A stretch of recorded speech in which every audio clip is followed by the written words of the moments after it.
US bond market is witnessing a sharp sell-off. Long-term treasury yields have climbed to their highest levels since the 2008 financial crisis. According to Bank of America, investors are increasingly worried not just about inflation and high oil prices, but also about the deteriorating fiscal health of the United States. The benchmark 30-year Treasury yield touched 5.18% this week, the highest level since 2007. And this comes as markets reacted to strong consumer spending, resilient labor data, and ongoing geopolitical tensions linked to the Iran conflict. Hello folks, as we speak, US is having a huge $40 trillion debt. The interest they are paying yearly has exceeded $1 trillion. To have the context, India's GDP is around $4.2 billion and US debt payment, yearly debt payment is around $1 trillion. Means 1/4 of India's GDP is what US just pays as interest of their borrowings.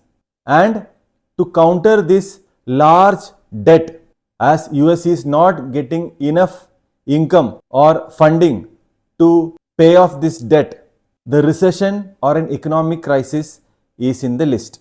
And if this economic meltdown happens, it will impact all the asset prices, including your stock portfolio. So today we are going to discuss about the global sovereign debt crisis. So what is this sovereign? Sovereign means something which is owned by the government. So global sovereign debt crisis means the debt crisis of the governments globally. Even though we are talking about US debt crisis, many of the global countries are having large debt burden and their debt to GDP has grown much higher. As we speak, US is having a debt to GDP ratio of around 125% and Japan is having a debt to GDP ratio of more than 260%. GDP is gross domestic product, the goods and services the country produces, and debt is what you take, borrow to fund your economy.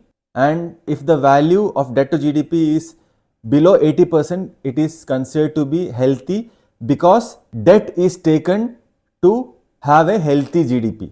But then the debt becomes too high, the debt burden becomes too high, and the productivity, which is expressed in terms of GDP, is going less. The ratio of debt to GDP is bound to go much larger, like in case of Japan, which is 260, which is beyond imagination. As you know, countries worldwide, especially Japan and China, is selling the US debt treasury bills left and right. US bond markets are flashing fresh warning signs as long-term treasury yields climb to their highest levels since the global financial crisis. While rising oil prices and sticky inflation have added pressure on markets, analysts at Bank of America say that growing concerns over America's worsening fiscal health are now becoming a major trigger behind the sell-off. For years, the world trusted America with its money. Countries across the world, from Japan to China, bought US government debt in massive amounts because US treasuries were seen as the safest bet in global finance, a place to park money during crises, a place that always paid back. That trust helped America borrow trillions of dollars cheaply. That also helped Washington fund everything from tax cuts to wars to stimulus packages. But now world's biggest foreign buyers of US debt are slowly pulling back, and the timing could not be worse for Washington. The US is already facing higher borrowing costs, rising deficits, and a global energy shock triggered by the Iran war. And now, even the bond market is starting to flash warning signs. And the longer that oil prices stay up, the longer we're going to have rising inflation.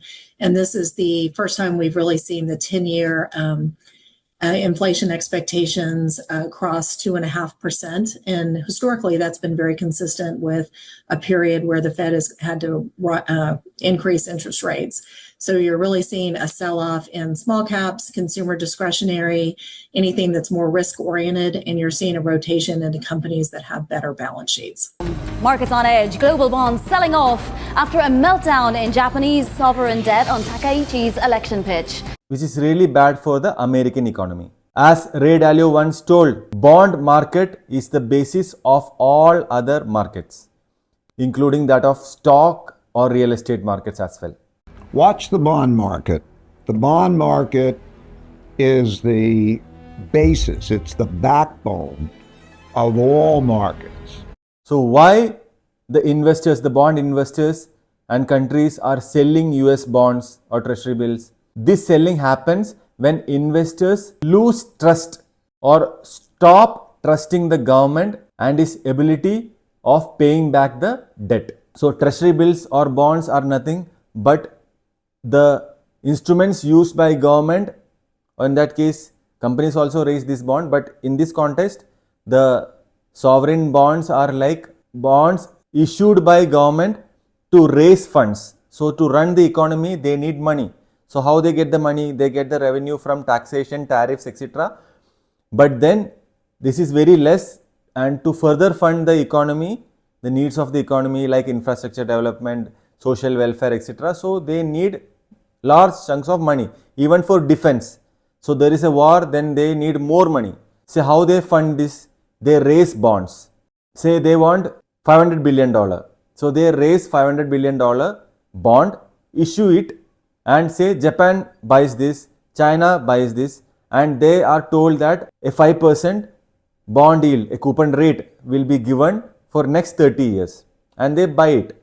And based on this, the US government has to give 5% interest rate for the next 30 years. And at the end of 30 years, the US government has to repay the amount, the debt which is taken to China and Japan or whoever is the investor, the bond investor. So if US economy is not in a good shape, the investors lose trust and they think that US will not be able to repay their debt and they will have a default. So in that case, what happens? The bond investors sells those bonds. So that's what is happening worldwide. The US 30-year bond yield has reached its highest since July 2007, as high as 5%, 5.064 something. Remember, this was the time, 2007 was a time wherein the financial crisis was going to happen in 2008. So we have reached such levels wherein the 30-year bond yield has touched its highest since then. Let's now get to the bond yield. So bond yield is set by mainly two things. One is inflation. So if the inflation goes high, so mehengai, so it goes high means they are unable to meet the day-to-day requirements. Their money value is going down. So 100 rupee today, if inflation is 6%, it becomes 94 rupees next year. So the money goes down in value if the inflation is high. So to beat the inflation, at least the bond yield should be more than the inflation percentage which is eating away your money. So investors, the bond investors demand for higher bond yield to beat the inflation, the rising inflation. So US as we speak is having high CPI inflation more than 3.5%, which is very high for them. So to beat the inflation, they demand more interest rate. So that is why the bond yields has gone beyond 5%, the 30-year bond yield. And also if the investors, the bond investors lose trust in the economy of that country who has raised this bond, so they will think that the country is going to default, the government is going to default, they will not be able to repay their debt. So if I am taking this risk, I want more reward. So more risk reward means they will demand more bond yield, more returns. So if it is 5%, I want 6%, 7%. If you don't give a higher interest rate, why should I invest in your bond? So he will sell it off. So to retain the bond investors, the government will have to increase the bond yield, the coupon rates. So if the inflation keeps going high and if the investors keeps losing trust in the US economy, then they will demand more and more interest rate from the bond. So more and more bond yield means the cost of borrowing increases for the country. Say because if it is 5%, if they demand 6%, so the debt repayment of the country US increases. So further 40 trillion will become 45 trillion, 50 trillion. So increasing bond yield will lead to more borrowing cost for the US government. So this will reach a tipping point wherein the interest rates become so high, the bond yield becomes so high. So government will not be able to afford that interest rate. So at this point, what government will do? they will try to increase the taxation. This is their revenue to fund that borrowing to repay the debt. They cut spending, and the final thing, they print money. That's what US does, printing the money. So printing money is nothing but again issuing bonds. So how they print money? They have to issue a bond, then again sell the bond and take money and print that money. So the existing bond or the interest payments for them is done by releasing more and more bonds. So this is a vicious cycle wherein they are taking loan to repay the existing loan. So this is like you have a credit card bill to be paid this month end, and you are taking another credit card and borrowing from that credit card and paying the bill of the earlier credit card. So again the due for the other credit card comes, then this becomes a huge debt burden, debt spiral, and the economy fails. The person fails in case of credit card and the economy fails in case of this debt. So as I told, higher inflation leads to demand of more bond yield, and as we speak, this is the reason why US has been trying to capture the crude oil producing countries like Iran, Venezuela, etc., wherein they can have control over oil producing countries and bring down the price of crude oil, produce more crude oil, so that there is no oil mafia wherein the price is rigged. So if the crude oil price comes down, the inflation reduces. The inflation reduces means they can go with lower bond yield. Lower bond yield means lower cost of capital or lower interest rate payment. So they can bring down the debt burden. So that's all about controlling oil. So if you have a control on oil, you have a control on inflation. If you have a control on inflation, your borrowing cost comes down, your debt burden comes down, and investors will happily buy US debt, and US gets good funding at lower rates, and he can run the economy easily. So that's all about control on crude oil. Very important point. Also, various countries are selling the US treasury bills, else they are demanding a higher bond yield. If the US is not able to provide that higher bond yield, they are selling the bonds. So China and Japan has been the largest holders of debt, or well, in that case the treasury bills of US, and China has been dumping these bonds of US since years now. They used to have $1.3 trillion of treasury bills of US, which now has reduced to just $650 billion. Remember, $650 billion. So almost half of the debt held by China has been dumped. They have sold the US bonds and encashed the money. Now talking about Japan. Japan is the largest holder of US debt, around 1.1 trillion. So they have also been selling the US bonds because these all countries have money in their reserve.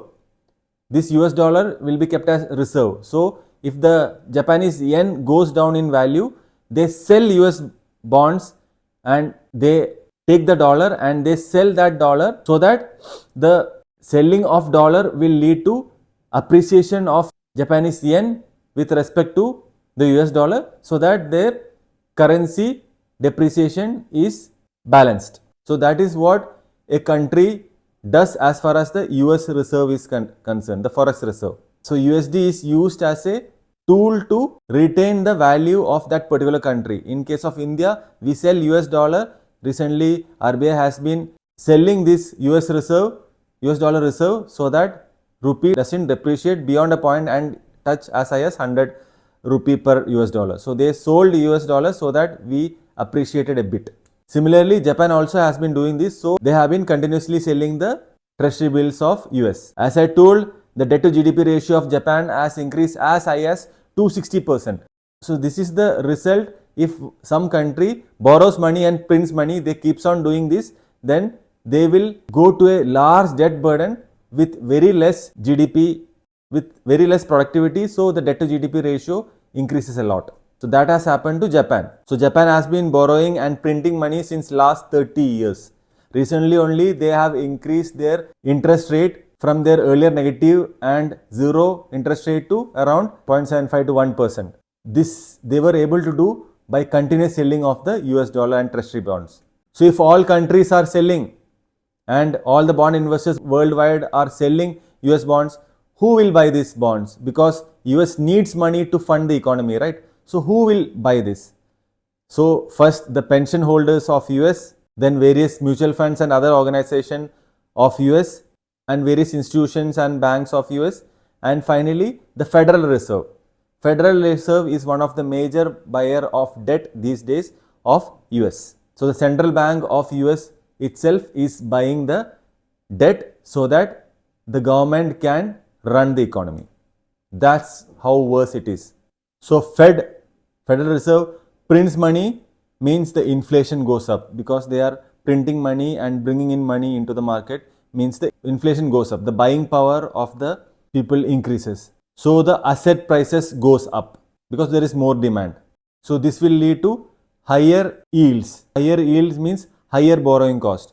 So this is again a vicious cycle wherein higher borrowing cost means the government has been trying to reduce the debt burden, but then this will finally lead to increased debt burden. This is how worse the US is in a situation wherein how to get out of this. To reduce the debt burden of US government, what they have to do? They have to cut the interest rate. So if they cut the interest rate, what happens? As there is high inflation in US, and if the inflation is high and if the interest rate is cut, means their borrowing cost reduces. So your FD returns reduces and also your home loans and other borrowing costs reduces. So they buy more homes. The buying power increases more. You have more money because you are getting money at cheaper borrowing rates, cheaper interest rates. Means your inflation further increases.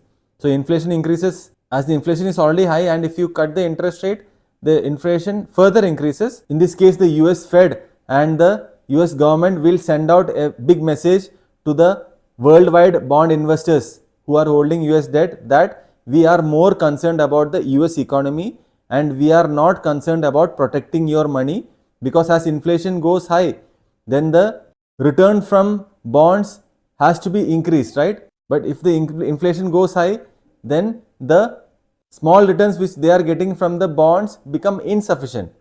So they give a message that they are not concerned about the money or the value of the bond which the bond investors are holding worldwide, and they are concentrating on saving the US economy. So in that case, what happens?